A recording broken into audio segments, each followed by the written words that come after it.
saja gitu ya, maka orang nggak akan nonton di tengah film-film drama Korea. Betul kan? Betul nggak?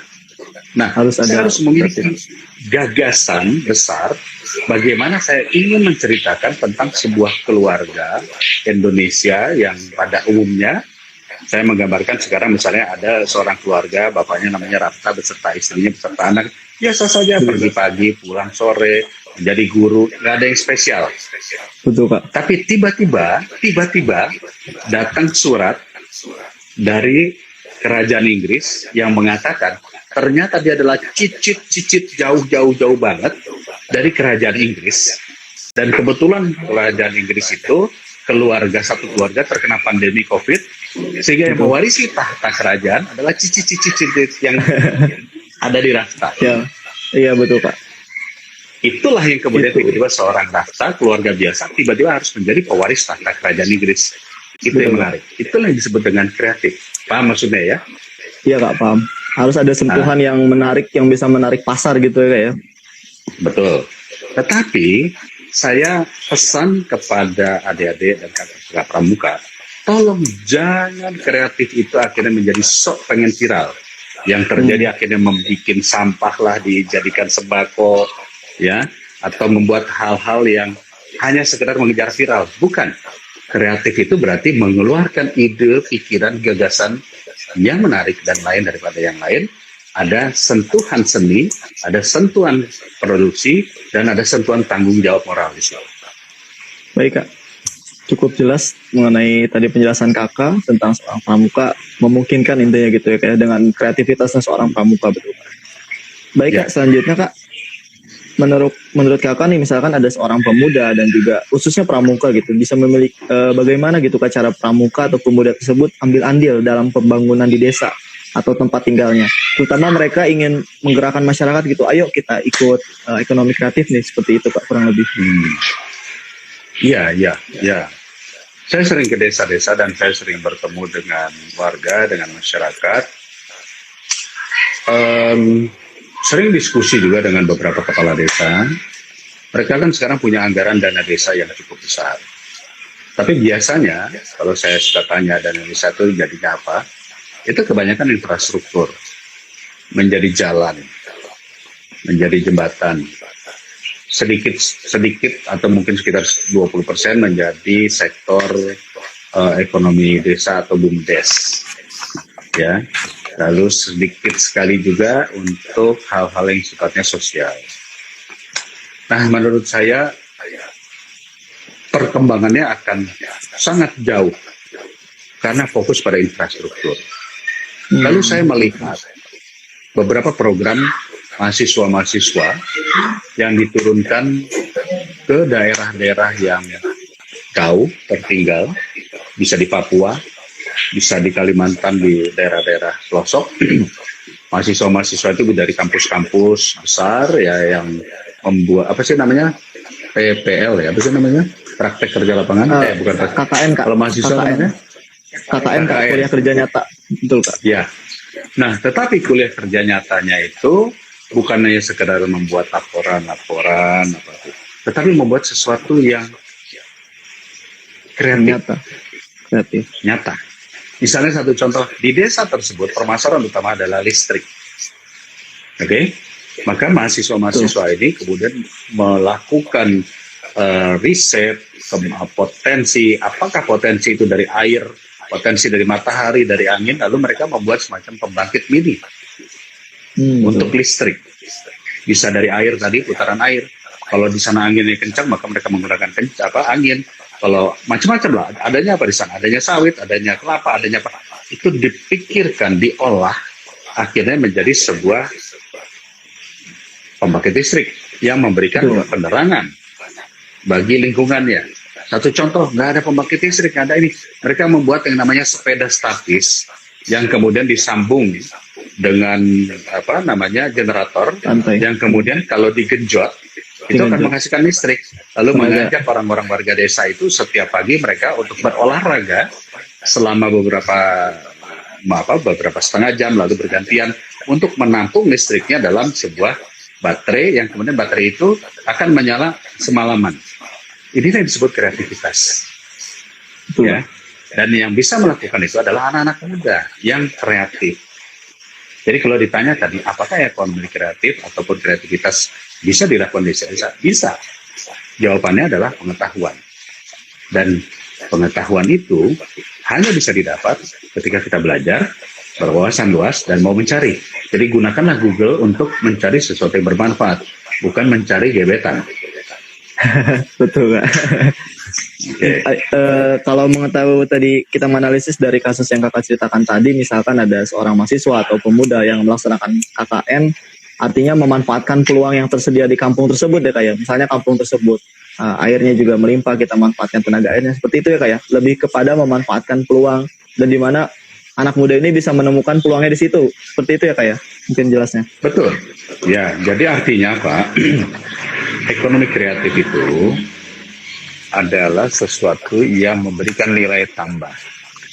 Nilai tambah itu bisa berarti nilai tambah ekonomi, bisa juga berarti nilai tambah bermanfaat bagi lingkungannya, minimal lingkungannya.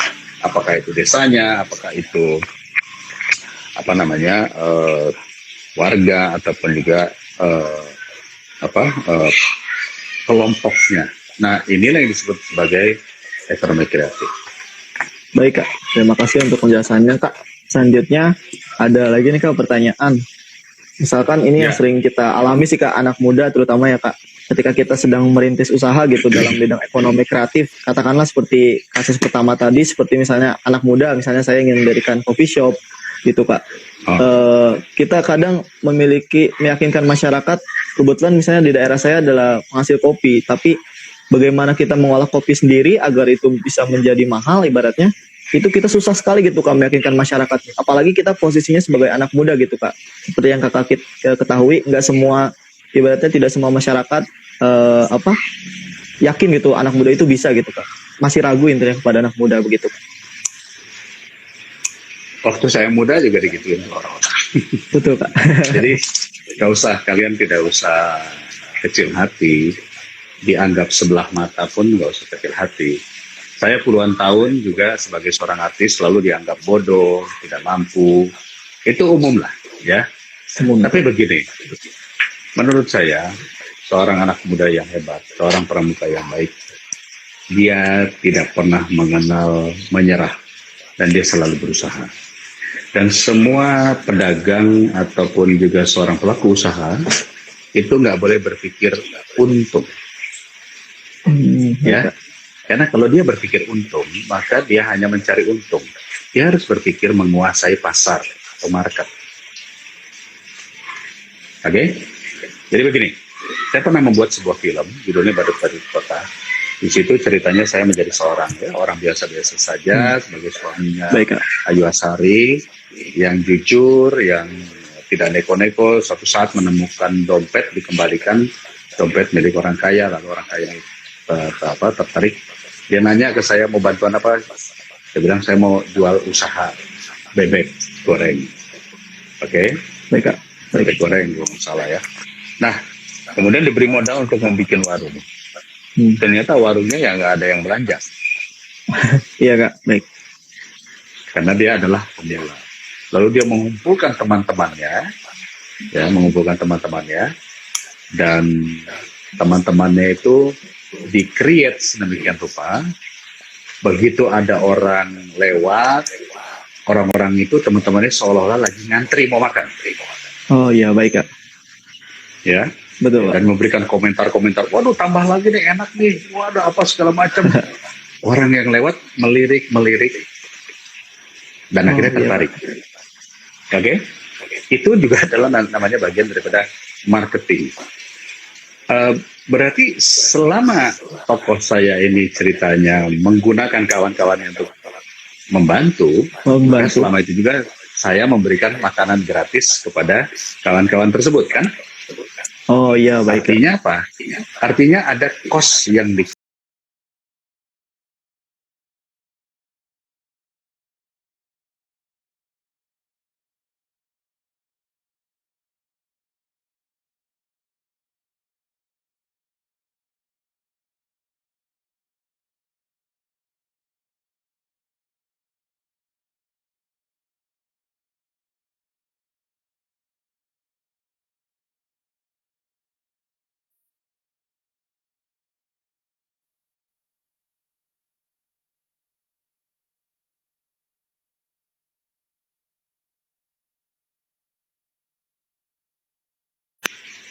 Halo,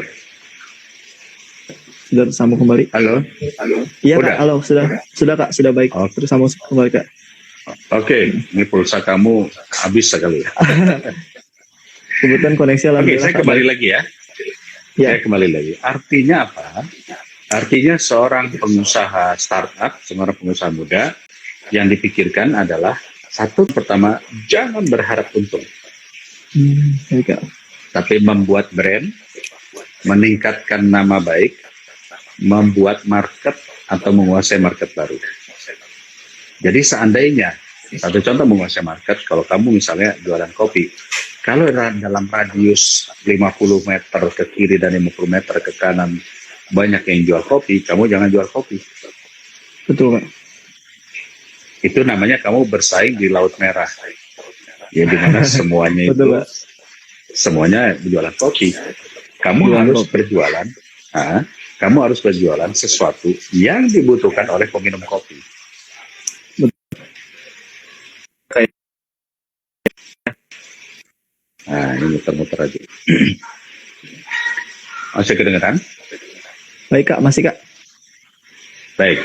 Jadi Wah. artinya sesuai dengan dari Nur Nawali, ini Kawali jangan-jangan nih. Anggota Iya, pramuka Kawali, Kak. baiknya harus dilatih untuk lebih peka dan bisa membaca kondisi di lapangan. Betul. Nah, Betul. itu Kawali udah Kawali. bagus. Jadi nggak perlu belajar dari saya, dari Kawali aja udah bisa. Artinya membaca kondisi di lapangan. Jangan sampai kita membuang energi yang berlebihan untuk pertarungan yang nggak penting. Baik Kak, betul. Alihkanlah target kamu, market kamu, kreativitas kamu untuk sesuatu yang dibutuhkan dan tidak ada kompetisi. Itu kuncinya. Baik Kak, terima kasih untuk penjelasannya Kak. Cukup jelas tadi Oke. mengenai membaca kondisi di lapangan, dan juga 1 tahun pertama jangan harap untung ya Kak ya, karena kita harus menguasai market dulu dan juga membuat brand naik lah seperti itu ya Kak ya. Betul. Baik Kak, selanjutnya bagaimana seorang pramuka ini bisa beradaptasi dalam perkembangan gitu Kak ekonomi kreatif. Seperti yang kita ketahui, banyak sekali yang sekarang yang tadinya warung-warung makan dan juga yang biasa berjualan konvensional beralih menjadi secara daring Online. gitu Kak. Ya, melalui aplikasi dan sebagainya gitu Kak. Cara beradaptasinya bagaimana gitu Kak? Dalam 2 bulan terakhir ini, beberapa restoran besar, ya, mereka nggak boleh buka atau tidak boleh menerima tamu. Tetapi kalau kamu lihat, yang penuh datang ke situ adalah supir-supir ojol, Betul Kak. ya. Supir ojol tuh bisa berjejer di situ. Artinya pesanan online itu datang, pesanannya banyak. Nah, pertanyaan kamu tadi, bagaimana caranya agar sektor UKM atau kreatif ini bisa bersaing atau bisa hidup di dalam dunia daring? Jawabannya adalah komunikasi. Bagaimana orang mau menghubungi kita kalau kita tidak menyiapkan fasilitas untuk dihubungi? Apakah WA, apakah medsosnya, Instagramnya, Facebooknya, apapun yang bisa untuk orang berkomunikasi. Jadi kuncinya adalah pertama kita punya pasar atau marketnya, punya direct atau istilahnya pelanggan kita bagaimana sasarannya. Tetapi kedua kita juga harus berkomunikasi, aktif berkomunikasi. Karena kalau tidak aktif berkomunikasi, ini kawan-kawan yang tadi saya katakan saya endorse sampai per hari ini, bagaimana mungkin bisa berhubungan dengan saya kalau saya tidak punya medsos dan tidak aktif di situ, ya kan? Artinya apa? Mereka pun harus aktif. Kawan-kawan yang berorientasi di dalam dunia ekonomi kreatif tidak boleh mengabaikan yang disebut sebagai dunia media sosial. Betul Pak. Intinya harus menyesuaikan dengan perkembangan zaman dan juga media sosial, komunikasi dan sebagainya, seperti itu ya Kak ya? Ya. Satu lagi nih Kak, mengenai 2 lagi Kak pertanyaannya. Ada seperti ini, misalnya tantangan bisnis kekinian seperti tadi kurang lebih. Kalau mungkin kita tadi udah cukup membahas mengenai coffee shop, tapi sekarang kita mau bicara tentang bisnis kekinian yang digandrungi anak muda nih kan. Kayak misal ada barbershop yang tadinya pangkas rambut asgar biasa gitu Kak, jadi barbershop jadi hampir 30 sampai 50 ribu gitu Kak harganya. Juga ada influencer, online shop, sociopreneur dan juga startup digital gitu Kak. Menurut Kakak tantangannya apa nih Kak nih untuk bisnis seperti itu? Bisnis kekinian seperti itu? Saya pelanggan barbershop juga ya, dan dari kecil saya datang kepada kawan-kawan barbershop yang asgar lah, kira-kira gitu ya. Asgar. Baik Kak. Tapi ketika di Bandung, kawan saya, sahabat saya itu membuat sebuah barbershop yang kekinian. Baik Kak. Di dalamnya tentunya ada materi-materi yang kekinian, yang motongnya pun gayanya kelihatan klimis dan keren sebagai orang yang memotong. Coba begini, kalau saya datang ke barbershop terus dipotong sama orang yang aut-autan, nggak rapi, saya mikirnya jangan-jangan saya jadinya kayak gitu juga. Betul Kak. Ya kan? Jadi tampilan, nuansa, suasana barber itu sendiri harus menyajikan sesuatu yang nyaman. Betul Kak. Dan sesuai dengan perkembangan zaman. Paling tidak ada minuman atau ada snack, karena kadang-kadang ada ya keluarga yang nganter, ada istri yang nganter, ada yang nganter. Iya betul Kak. Makin nyaman seseorang berada di tempat tersebut, karena kalau barber itu rata-rata orang motong bisa menghabiskan waktu antara 40 menit sampai 1 jam, belum 1 jam pakai pijat dan sebagainya. Ya, betul Kak. jadi mau tidak mau kita harus memberikan rasa nyaman tersebut. Mungkin ada TV-nya, ada AC-nya, ada cemilannya, makanannya, mungkin fasilitas sih menurut saya boleh saja standar, tetapi harus menunjukkan bahwa ini bukan tukang cukur zaman dulu, tetapi tukang cukur kreatif. Itu harus ada. Saya sering nyukur juga di pinggir jalan untuk uji coba, sering. Ternyata guntingannya ya masih guntingan model papas, yang belum ada yang model di shape gitu ya, di garis-garis gitu. Betul, belum ada. Berarti apa? Barber tersebut pun harus mengikuti dengan perkembangan tren yang ada. Yang ya ada kan? gitu Kak, seperti itu. Betul. Jadi menurut saya kembali itu tadi, ekonomi kreatif ataupun nilai kreatif harus dimunculkan dalam produk-produk yang mau kita tawarkan. Betul Kak. Baik, tadi cukup jelas Kak mengenai perkembangannya. Tapi satu lagi nih Kak, tadi ada yang, kalau tadi kan kita mengenai hal yang konvensional nih. Tapi kalau sekarang ini kita zamannya startup digital Kak. Itu menurut Kakak tantangannya apa nih Kak startup digital? Karena kan kebanyakan startup justru awal-awal sebenarnya sesuai dengan apa yang tadi diceritakan oleh Kakak. Jangan dulu berharap untung, yang penting brand dulu ya Kak. Tapi kalau startup digital kita seperti yang ketahui sangat rentan gitu Pak. Rentan dalam artian memungkinkan untuk gagal atau memungkinkan untuk sukses gitu Kak. Masih kemungkinannya sangat kecil. Gimana Kak? Startup digital itu apa sih? Seperti apa? Bisa dijelasin saya. Startup digital misalnya kayak seperti yang sekarang ada e-money, aplikasi mobile banking, e-money gitu Kak. Kayak misalnya beberapa aplikasi digital gitu Kak. Sekarang banyak seperti itu. Baik. Jadi saya ingat beberapa waktu yang lalu beberapa perusahaan besar itu seperti Bukalapak dan lain-lain memiliki program namanya dompet Bukalapak. Itu saya ingat lah ya. Pernah dengar. Lalu kemudian ada juga beberapa yang membuat program sejenis e-money yang kemudian oleh pemerintah itu dilarang. Karena ada undang-undang ya, saya lupa. Ada peraturan juga yang mengatakan mengumpulkan dana dari publik itu harus melalui OJK. Dan OJK ini untuk e-money itu hanya menunjuk bank-bank milik negara.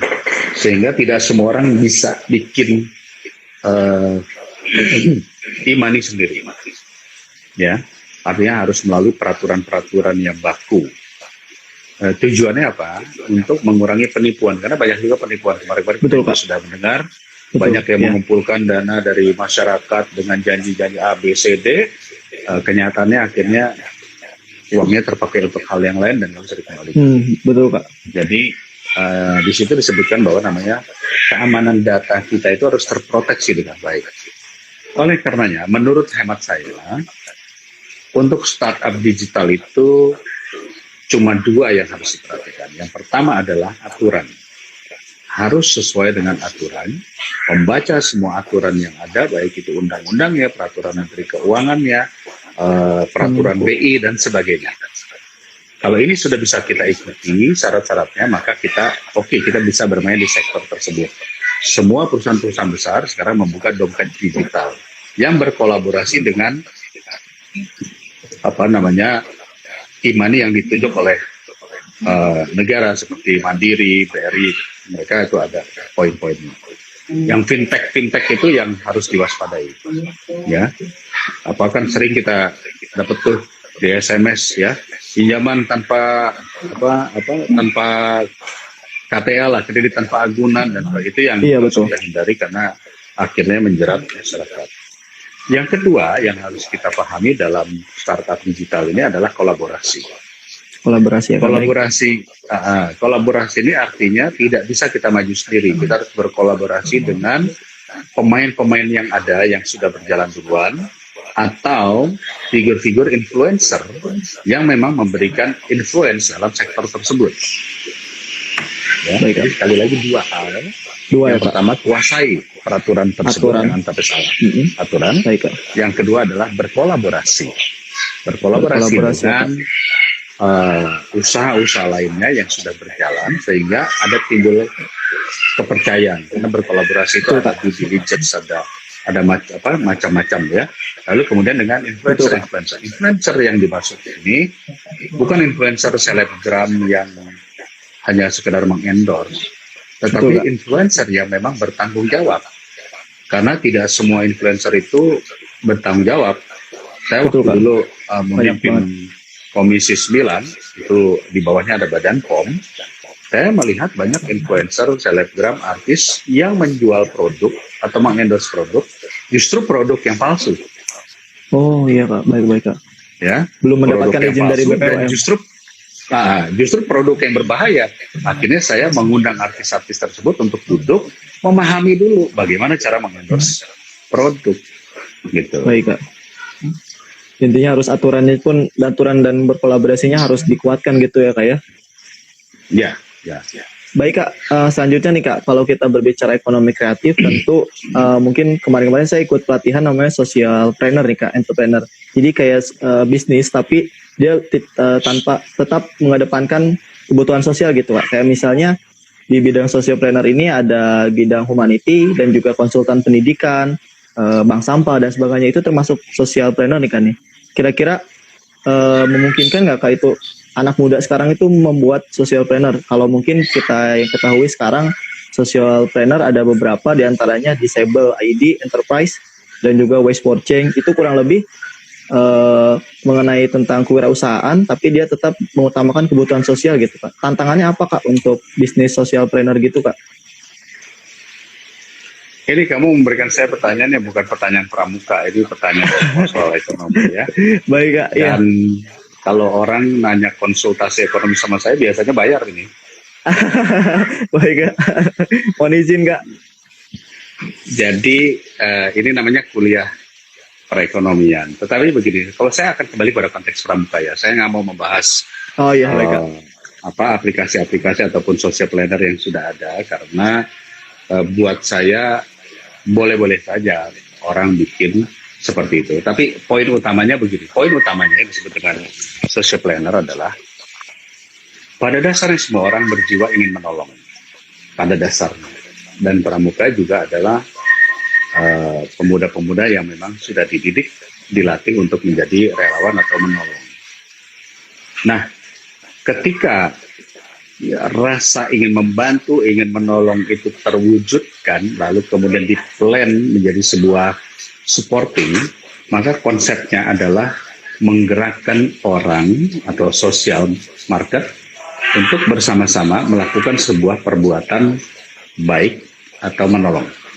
Sudah ada beberapa aplikasi seperti itu ya, saya nggak sebutin namanya, tapi sudah banyak Baik Kak. yang kemudian melalui media sosial, melalui website mereka menunjukkan bahwa ayo kita bantu, kita tolong si ini, kira-kira gitu. Baik Kak, betul. Dan dalam waktu singkat orang mengumpulkan duit melalui itu. Masalahnya cuma satu, masalahnya apakah kelompok atau aplikasi ataupun juga komunitas ini bisa dipercaya atau tidak? Karena itu kan mengumpulkan uang melalui kelompok ini. Nah ini yang sebenarnya dalam konteks kan apa bedanya dulu kita dengan sebut saja Basnas, dengan PMI, dengan Lions Club, dengan macam-macam ya. Iya Kak, betul. Kuncinya kan percaya. Dan kembali lagi adalah siapa yang menjamin bahwa uang yang dikumpulkan itu akan sampai. Ini ada sebuah cerita yang menarik, memang benar, saya pernah mengalami. Ketika ada orang yang sakit keras, saya dulu pernah ingat dulu ada namanya koin untuk perita, pernah dengar ya? Koin untuk perita, koin untuk orang ngumpulin duit.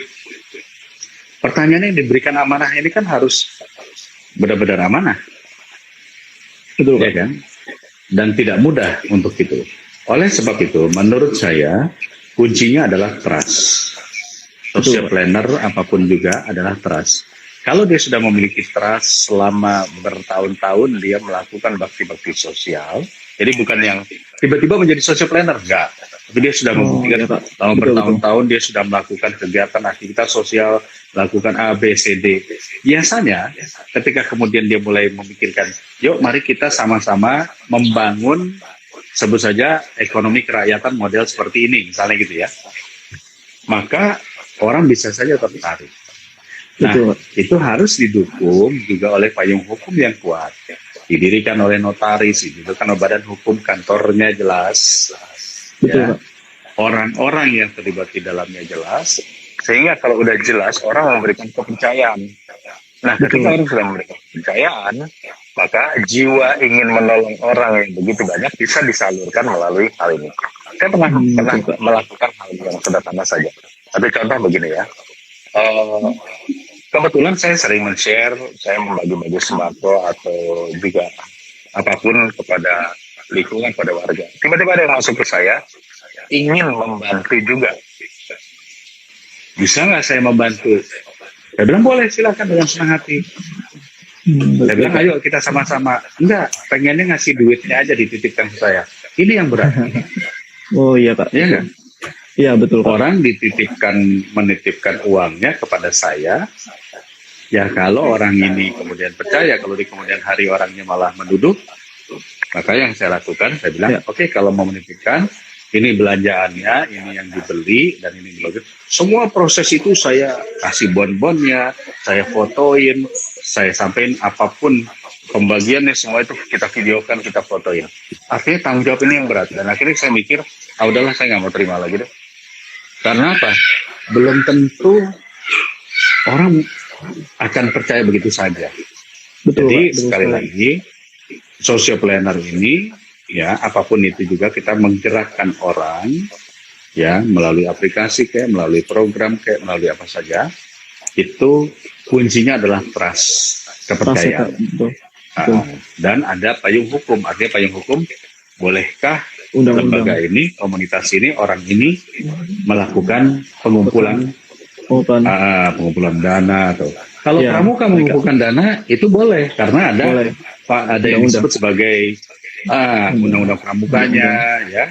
Boleh mengumpulkan dana dari dari yang kan selain iuran juga boleh dari sumber-sumber yang tidak mengikat. Iya, betul. Itu boleh. Boleh kayak misalnya Dewan Kerja mengumpulkan untuk membantu, tapi harus ada tanggung jawabnya gitu. Betul Kak. Makanya kalau kami dari Pramuka meminta dukungan kepada lembaga-lembaga, kepada CSR, kepada perusahaan, itu biasanya mereka memberikan karena percaya Pramuka bisa dipercaya. Baik Kak, cukup jelas Kak. Kita saat ini karena keterbatasan waktu kita memasuki pertanyaan terakhir Kak. Tapi sebelum masuk pertanyaan terakhir, nanti kakak untuk penonton dipersilakan untuk menanyakan. Nanti kami akan pilih 3 pertanyaan terbaik, di mana 2 pertanyaan terbaiknya akan mendapatkan e-wallet sebesar Rp50.000 untuk 2 orang pemenang. Selanjutnya Kak, Oke. pertanyaan terakhir, apa harapan serta pesan Kakak terutama untuk pemuda dan khususnya pramuka menjadi penggerak ekonomi kreatif terutama di lingkungan masyarakatnya Kak, seperti itu. Coba diulangi lagi, sekali lagi. Apa harapan serta pesan Kakak untuk pemuda khususnya pramuka untuk menjadi penggerak ekonomi kreatif gitu Kak di lingkungan masyarakat? Ya, anak-anak muda sekarang,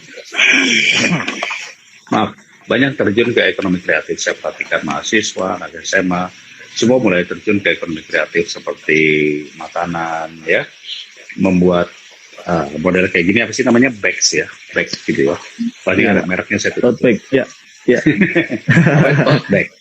Tote tote bag. bag Kak, ya, ya, Nah, tote goodie bag bag, tote yang bag. kemudian di sablon ya, kemudian membuat apa, kaos. Kreatifnya kan sebetulnya adalah dari nilai seni yang dibuat ya. Nah, pramuka bisa nggak? Bisa dong. Pramuka sangat bisa. Dan sekali lagi saya katakan, walaupun sementara ini kita dikatakan pramuka itu seragamnya harus sama semua. Tapi kalau menurut saya, ini menurut saya ya, mungkin dari pihak-pihak lain banyak yang tidak setuju.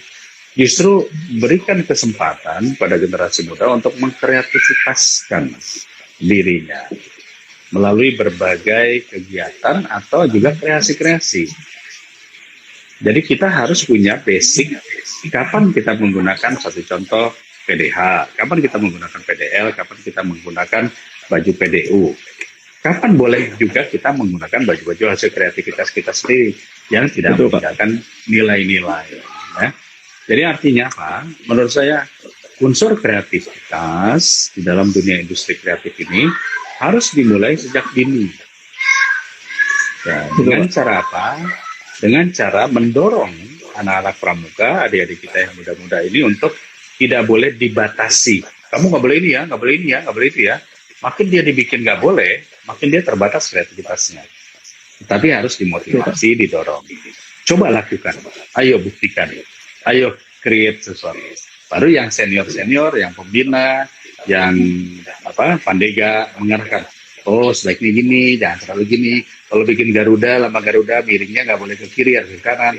Karena yang Iya, Pak. memiliki nilai adalah para senior-senior ini.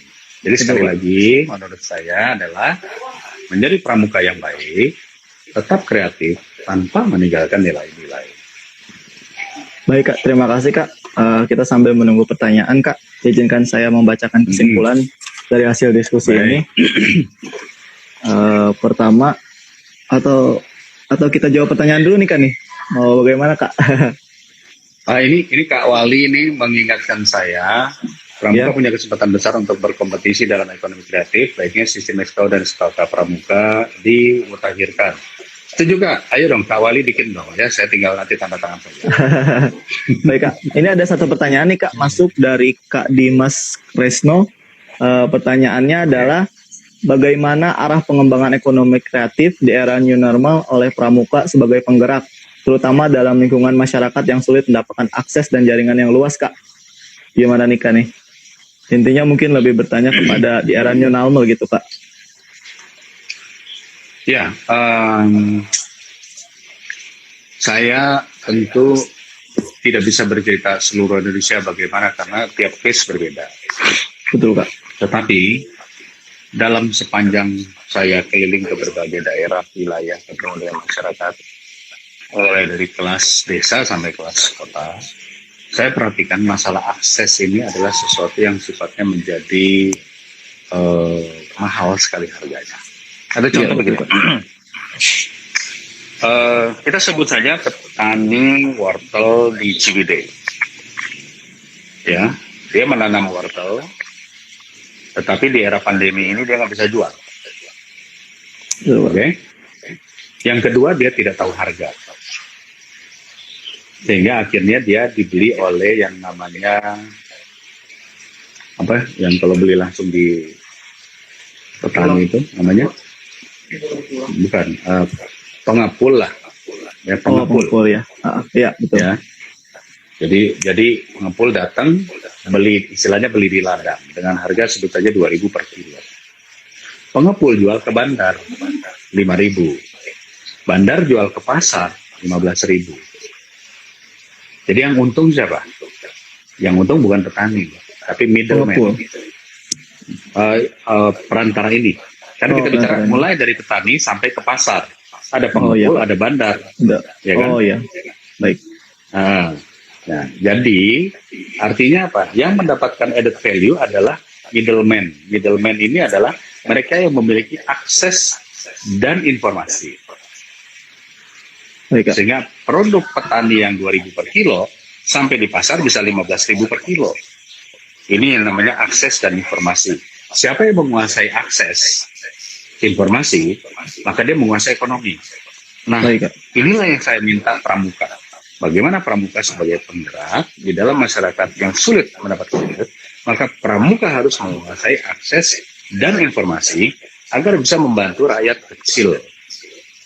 Sehingga persaingan gap harga tadi bisa kita potong kemas, sehingga potong kemas, petani bukan mendapatkan 2.000, tapi petani bisa mendapatkan 10.000. 10.000. Tentu yang memiliki akses ini bisa dapat untung katakanlah menjual ke pasar 15.000.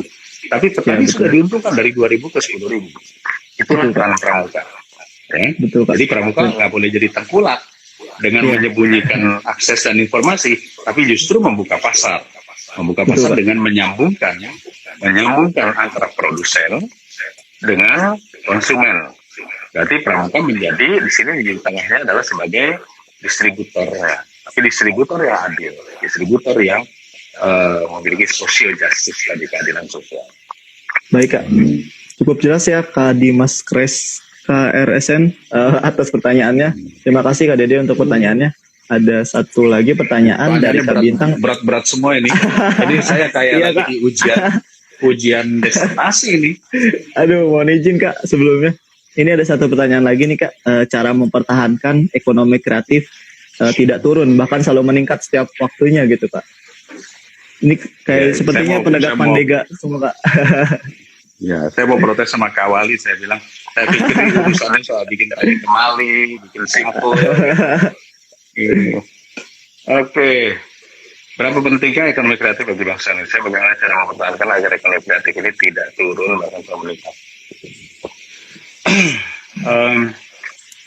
Menurut hemat saya, dan mungkin saya selaku pembuat kebijakan bersama dengan Menteri Pariwisata Ekonomi Kreatif pun menganggap ekonomi kreatif ini adalah masa depan. Betul, Pak. Masa depan sebuah negara ada di ekonomi kreatif. Contoh begini, Indonesia saat ini masih berupa sebuah negara yang dianggap hidupnya dari produsen raw material atau bahan mentah. Bisa kelapa sawit, bisa batu bara, bisa kayu, dan lain-lain. Tapi belum nilai tambah, belum kreatif.